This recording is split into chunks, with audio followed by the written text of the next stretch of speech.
Mesdames, Messieurs, bonjour. Merci d'être fidèles au programme de l'actualité sur Savan TV. Rendez-vous dont voici les titres. C'est la rentrée des classes aujourd'hui à Kossiam pour les ministres qui composent la première équipe du Premier ministre Lassina Zerbo. Le nouveau gouvernement effectue son conseil des ministres ce mercredi.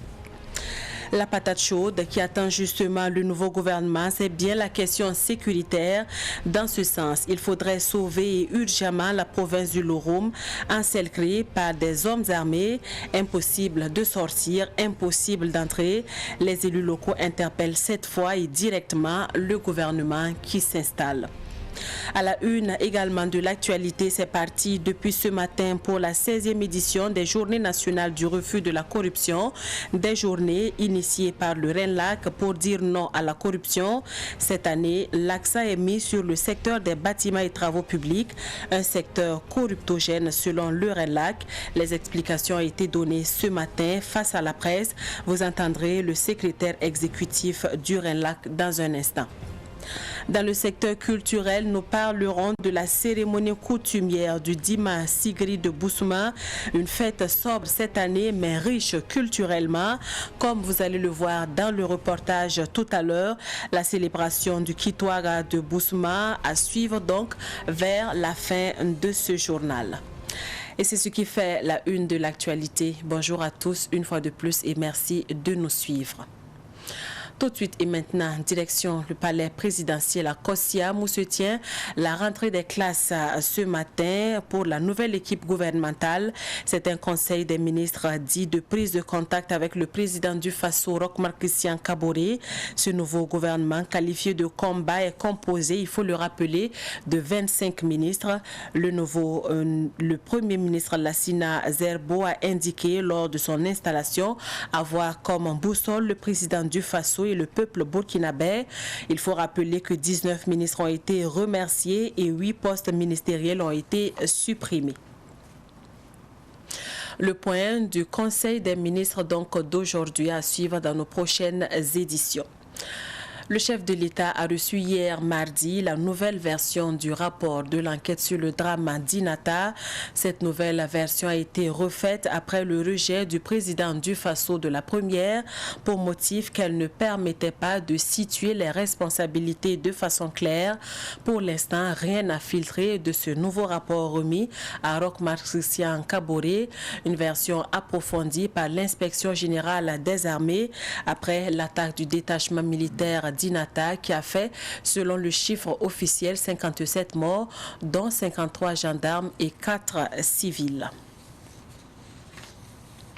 Et justement, sur le plan sécuritaire, il faudrait sauver la province du Loroum. SOS pour les populations de cette province dans la région du Nord. Cette fois-ci, ce sont les élus provinciaux et communaux qui donnent l'alerte. Dans une déclaration publiée hier, les élus locaux ont peint une situation alarmante à Titao, le chef-lieu, marquée notamment par son encerclement par des hommes armés non identifiés, coupant ainsi la province du Loroum de la ville de Wayou et des autres localités environnantes. L'arrêt du trafic et du ravitaillement de la ville, conséquence du contrôle de la route nationale numéro 23 par des terroristes. À cela s'ajoute l'insécurité alimentaire qui met à rude épreuve la résilience des populations selon les élus locaux. C'est pourquoi les députés et les maires interpellent directement le gouvernement cette fois-ci pour une action urgente avec des missions de frappe pour sauver Titao. Ils demande aussi de renforcer le matériel de combat des VDP et des FDS.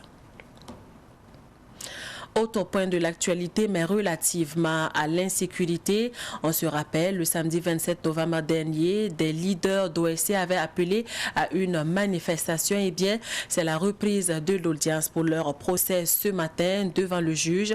L'audience ouverte mercredi dernier au tribunal de grande instance de Ouagadougou a été renvoyée aujourd'hui à la demande du procureur du Faso en raison du déferment de Marcel Tankwano et de Abdul Karim Bagayan Dilota Ceuta. Il faut préciser qu'à l'ouverture mercredi dernier, 3 prévenus s'étaient présentés au juge, à savoir Hervé Ouattara, Mamadou Drabo et Adama Tiendrebiogo, dit colonel. Ce matin, ils seront donc 5 face au juge. Ils sont donc il est reproché à ces 5 leaders d'OSC de troubles à l'ordre public après la manifestation du samedi 27 novembre dernier. La Ligue islamique pour la paix au Faso réunit des fidèles musulmans pour prier pour la paix et la sécurité au Burkina Faso. Une prière pour aussi marquer leur soutien aux forces de défense et de sécurité et aux volontaires pour la défense de la patrie qui se battent au front pour lutter contre le terrorisme. Des prières qui ont mobilisé plusieurs associations islamiques à la grande mosquée de Ouagadougou. Le compte-rendu est signé Abdoulaye Kinda. Auprès du Seigneur, la Ligue islamique pour la paix au Faso a plaidé la cause du Burkina Faso, un pays en quête de paix depuis 6 ans. Pour le président de la Ligue islamique pour la paix au Faso, Elhadj Ousseini Tabsoba, la prière est au commencement de la recherche de la paix. Aujourd'hui, le Burkina Faso traverse une période très difficile. Donc il était normal, en tant qu'association qui prône la paix, puisse faire ce genre d'événements. Et le lieu choisi aussi, la grande mosquée de Ouagadougou, ça a un double sens. Comme vous le savez, moi en tant que président de la Ligue islamique, je suis un fils de la communauté musulmane. Et encore, vous savez très bien que la communauté musulmane a connu une crise très importante. Et Dieu merci, la crise est derrière nous.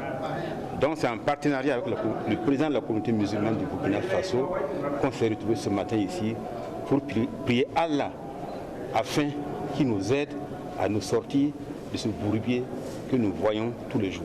Les autorités présentes à cette cérémonie ont exhorcé les guides religieux à sensibiliser les fidèles musulmans sur la radicalisation. J'invite tous les musulmans, tous les cheikhs, tous les imams, tous les érudits, en tout cas de mettre l'accent dans leur prédication, dans leurs sermons, pour sensibiliser surtout les jeunes musulmans qui s'enrôlent au terrorisme, parce que c'est un danger pour l'islam.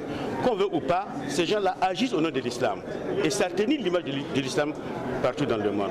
La radicalisation n'est pas donc du tout inscrite nulle part dans aucun des documents, dans aucun des livres sacrés, dans aucun donc des hadiths. Et tous ont souhaité que la jeunesse, autour donc de leurs responsables religieux, puisse effectivement prier et invoquer Dieu pour que la paix puisse donc s'instaurer donc au niveau du Burkina Faso. Et ils ont même souhaité que le Tout-Puissant visite les cœurs de ceux qui nous attaquent tous les jours, pour faire en sorte que tous ces gens qui nous attaquent là puissent reconnaître Dieu comme le Tout-Puissant et puissent donc déposer les armes et venir pour que nous puissions vivre ensemble dans la paix, dans la symbiose. Cette prière fait suite à celle organisée par la communauté musulmane de Burkina Faso jeudi dernier. Tout autre chose à présent, le réseau national de lutte anticorruption, le RENLAC, se penche sur la commande publique au Burkina Faso, notamment dans les bâtiments et travaux publics. Cela à l'occasion de la 16e édition de ces journées nationales du refus de la corruption.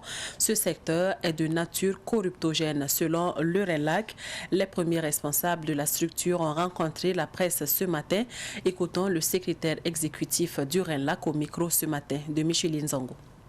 L'objectif de cette 16e GNRC est de placer la lutte contre la corruption dans la passation et l'exécution de la commande publique au cœur des priorités nationales en suscitant le débat public autour des points spécifiques suivants. Premièrement, les manifestations de la corruption dans la passation et l'exécution des marchés publics. Deuxièmement, la responsabilité des différents acteurs des marchés publics dans la mauvaise qualité des ouvrages au Burkina Faso. Troisièmement, le contrôle citoyen dans la passation et l'exécution des marchés publics. Les débats doivent permettre d'aboutir à des conclusions pour corriger les insuffisances constatées, notamment en ce qui concerne les dispositifs juridiques et institutionnels, afin de garantir la transparence et l'efficacité de la lutte contre la corruption dans les marchés publics. La Commission nationale d'aménagement et de développement durable du territoire a ouvert hier les travaux de sa deuxième session ordinaire, une session pour examiner et valider les projets schémas régionaux d'aménagement et de développement durable du territoire au niveau des régions du centre et du Sahel, résumé avec Pakisba Maria Mouedraogo. Le projet de schéma régional d'aménagement et de développement durable du territoire est soumis pour avis à la Commission nationale d'aménagement et de développement durable du territoire avant d'être soumis en Conseil des ministres pour adoption. Les zones du centre et du Sahel sont concernées. L'objectif de ce document, c'est une planification à long terme des actions, des orientations du chemin national qu'on reprend au niveau, à l'échelle des régions. Donc, c'est pour arriver à un développement harmonieux, une planification qui prenne en compte l'espace et la répartition de la population, la répartition des équipements, des infrastructures, pour arriver à un développement harmonieux en prenant en compte tous ces éléments-là pour que le développement ne soit pas disproportionné, qu'il n'y a pas plus d'infrastructures, d'équipements dans certaines régions, plus dans certaines localités de la région, plus que d'autres. C'est de prendre en compte tous ces éléments-là et de se baser sur les potentialités de ces régions pour développer des projets de développement, pour développer la région et permettre à la population d'améliorer leurs conditions de vie. Les techniciens rassurent que même les zones de sécurité ont été prises en compte dans le schéma régional d'aménagement et de développement durable du territoire. La crise sécuritaire a même retardé beaucoup l'élaboration du plan régional du Sahel parce qu'on a commencé depuis bientôt deux ans et demi, donc ce n'est que maintenant qu'on a fini. Cela est dû aux défis sécuritaires.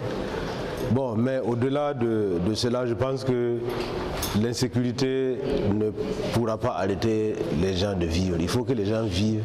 Donc ce qu'on pourra faire au niveau de la région, on devra tout faire pour le faire. Parce que bon, on ne va pas dire qu'il y a l'insécurité, on va s'asseoir, on ne va pas s'asseoir. L'aménagement du territoire précède le développement. C'est à travers les politiques d'aménagement du territoire que les acteurs publics interviennent pour corriger les déséquilibres en matière d'infrastructures et d'équipements structurants. Vous le saviez certainement et l'Institut national de la statistique et de la démographie le confirme. Savane FM est la radio la plus écoutée et la plus suivie au Burkina Faso. Savane FM Ouaga qui est classée première au rang des radios les plus écoutées au Burkina Faso. Eh bien, c'est une étude de l'INSD qui le confirme. Les résultats de cette étude ont été présentés ce matin à la presse. C'est une étude menée sur les audiences des médias nationaux. Sur le rang des télévisions les plus connues et les plus suivies au Burkina Faso arrive à la première place BF1, suivi de la RTB Télé, et Savane TV occupe la 3e position. Il convient de noter que cette étude de l'INSD a été menée à la demande du Fonds d'appui à la presse privée et du ministère en charge de la communication. Elle vise à mesurer l'étendue des lectorats des médias nationaux sur le territoire. Les résultats ont été présentés ce matin. Les rideaux sont retombés sur du festival Ciné Droit Libre sous des notes de satisfaction selon le comité d'organisation. La clôture a eu lieu samedi dernier. Précision de Pakisba Maria Mouedraogo.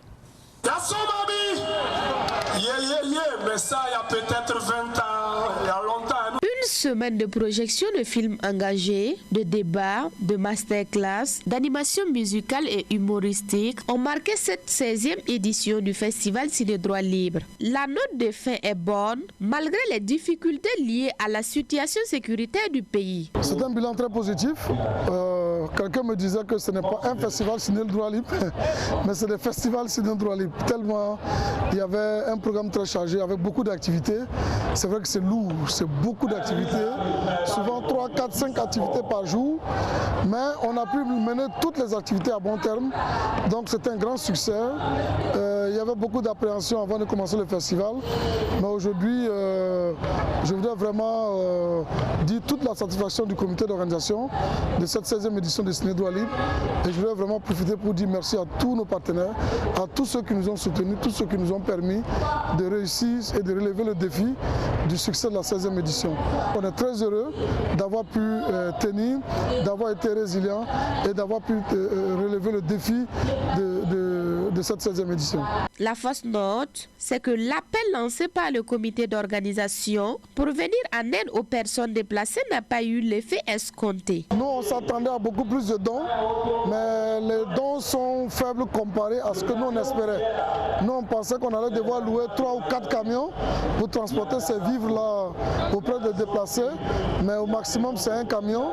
Et c'est peut-être là-bas que le bilan est un peu mitigé, mais qu'est-ce que vous voulez? On ne peut pas forcer les gens à faire des dons. Merci à tous ceux qui ont fait parler leur cœur, tous ceux qui nous ont permis en tout cas de mobiliser en tout cas au moins un camion de vivres pour aller donner aux déplacés internes. Rendez-vous est donné pour la 17e édition en 2022.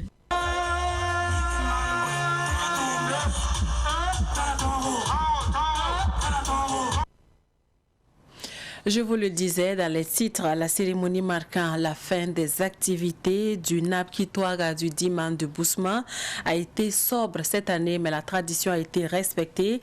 Le Dima Sigri a salué la mobilisation autour des rites. La cérémonie s'est déroulée dimanche dernier en présence de Abdoulaye Kinda.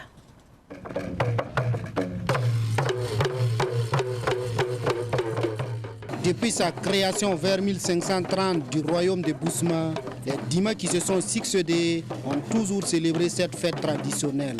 Une fête qui correspond au retour du Dima au palais.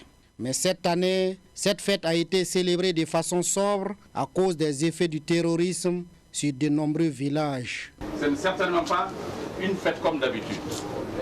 Et pour cause, nous savons tous que dans la réalité, les hommes, les femmes sont en train de souffrir pour diverses raisons, dont l'une certainement des principales est la raison sécuritaire. Ceux qui ont l'habitude de venir manifester, communier avec le roi, en ont exprimé le besoin de le faire.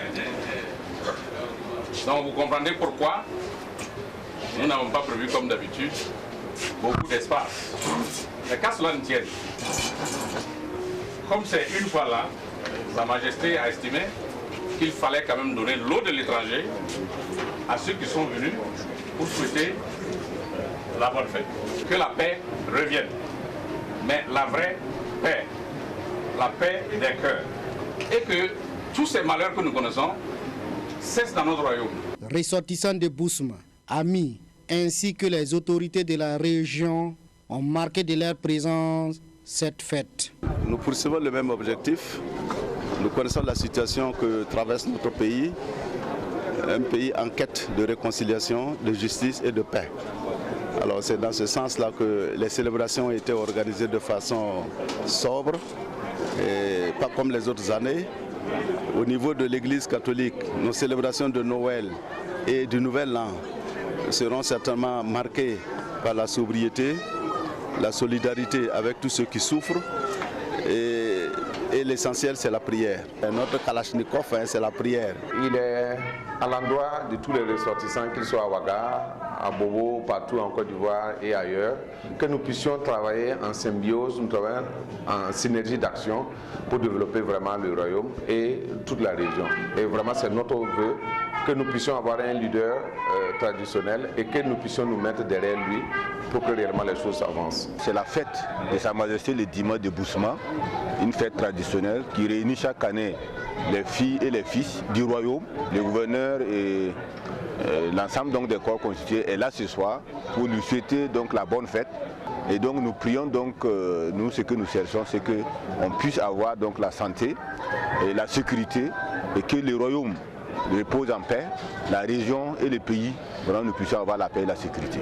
Le NAB Kitoga est une occasion pour le Dima Sigri de solliciter la paix, la sécurité et la santé aux ancêtres.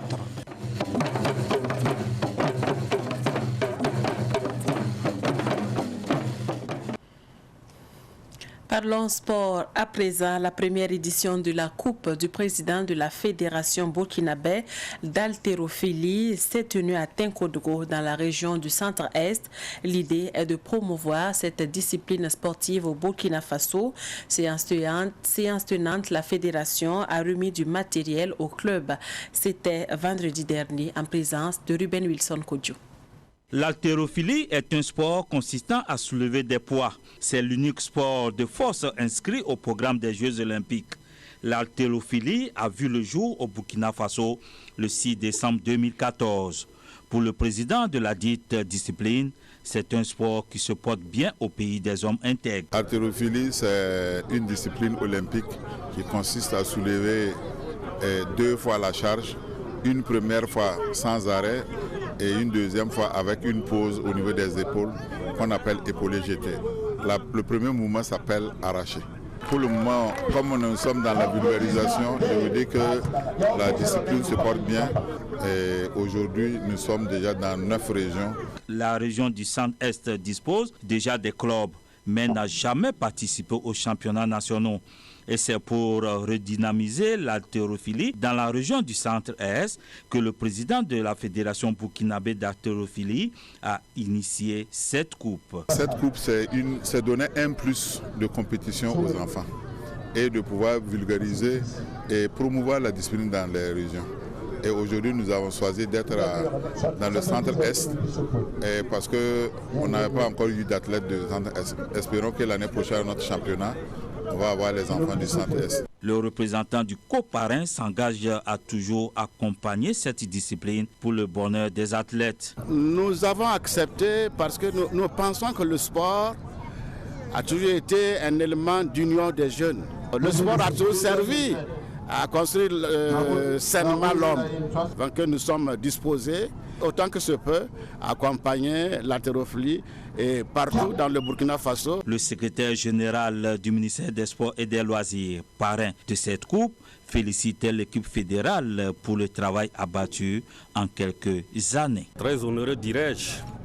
C'est pourquoi nous sommes là pour traduire toute notre reconnaissance et toute notre admiration à la Fédération burkinabé d'haltérophilie et à travers la fédération son président qui en 7 ans d'existence a fait un travail formidable et déjà ils sont au niveau de 9 régions, la 10e région qui s'ajoute. Nous ne pouvons que les encourager, les féliciter. Tous les Burkinabés ont droit à faire le sport et le sport de leur choix. Il ne suffit pas de créer des disciplines, de rester seulement au niveau de Ouagadougou et au du Lasso pour dire que ce sport intéresse les Burkinabés. Et j'ai foi que de ce club sortira des champions, pourquoi pas à l'image de Iron Bibi, pour faire la fierté de notre pays. Pour rendre l'utile à l'agréable, la Fédération burkinabé d'haltérophilie a remis à la Direction régionale des sports et des loisirs du Centre-Est du matériel composé de 200 kg de poids et 2 barres pour une valeur de 2 millions de francs CFA. Avant de nous quitter, restons toujours en sport et nous faisons cette fois-ci un zoom toujours sur le premier club de karaté-do au Burkina Faso. Il s'agit du club Nébier de feu Maître Olivier Nébier. Le karaté-do a vu le jour au Burkina Faso en 1977 à travers la création de ce club. Ruben Wilson Kodjo a fait une immersion dans la vie de ce club qui s'entraîne dans la salle de compétition de l'Institut des sciences, du sport et du développement humain ex-INGEPS à Ouagadougou. Son reportage.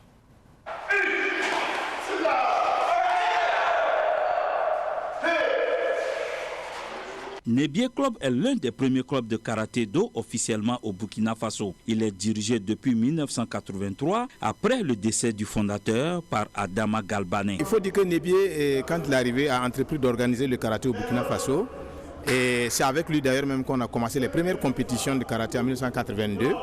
Et au cours de quelles compétitions, moi-même j'ai compéti, j'ai été champion dans ma catégorie. Et depuis ce temps, le club a continué à avoir des champions, des compétiteurs, des combats, puisqu'à l'époque c'était d'abord les combats. Et ensuite, on a introduit les compétitions kata, où effectivement le club a continué à pratiquer, à participer aux compétitions. Et j'ai continué toujours dans l'esprit de Nebié et dans la technique qu'il nous a enseignée. Et j'ai continué de travailler tout en me perfectionnant avec les grands experts du monde du karaté. Mais comment se porte aujourd'hui ce club créé depuis 44 ans? Le club revit, il faut dire qu'il y a 2 ans de cela, avec la pandémie, toutes les activités étaient un peu au ralenti. Mais actuellement, le club est en train de revivre et il est en train de reprendre sa forme d'antan. Plusieurs maîtres sont sortis du Nebié Club. Ce qui m'a amené à faire le karaté, c'est un sport que j'ai aimé. Et par les vertus, vraiment, c'est ça qui m'a encouragé à faire le karaté. Vraiment, je demande à mes sœurs de pratiquer le karaté. Parce qu'avec le karaté, les femmes arrivent à gérer leur famille. Et le courage, la persévérance, le karaté a beaucoup de vertus qui aident la femme à gérer son foyer. Par exemple, j'ai pratiqué le karaté, mais pour la maternité, je n'ai pas souffert. Et ça a formé mon mental. Avec le karaté, les femmes peuvent se défendre. Pour donner plus de connaissances aux combattants, plusieurs activités sont en vue dans le jour à venir pour une mise à niveau. En perspective, nous avons en cours du mois de février un stage d'une compétition à l'intention des enfants, des mineurs, des enfants. Et nous comptons aussi faire une compétition féminine à l'occasion du 8 mars 2023. Les objectifs, c'est la mise à niveau, le bien-être physique, la préparation aux différentes épreuves de la fédération et tout ce qui est bénéfique pour le sport, le corps humain en personne générale. Pour y parvenir, les karatékas affûtent leurs armes pour relever le défi des compétitions futures. Là, en perspective, l'organisation future de compétition à la fin du mois. Voilà, donc dans cette perspective, on organise l'initiation aux compétitions. Donc, vous voyez bien ce soir les combattants qui sont derrière moi. Donc on est en train de les initier aux techniques, aux différents enchaînements pour pouvoir faire un combat. Voilà, pour que vraiment les spectacles soient bons et les jours de la compétition.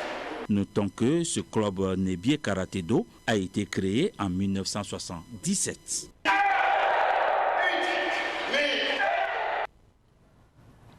12h12 en temps universel. Merci d'avoir suivi ce journal qui s'achève sportivement. Je vous souhaite de passer un très bon après-midi en compagnie de Savane TV.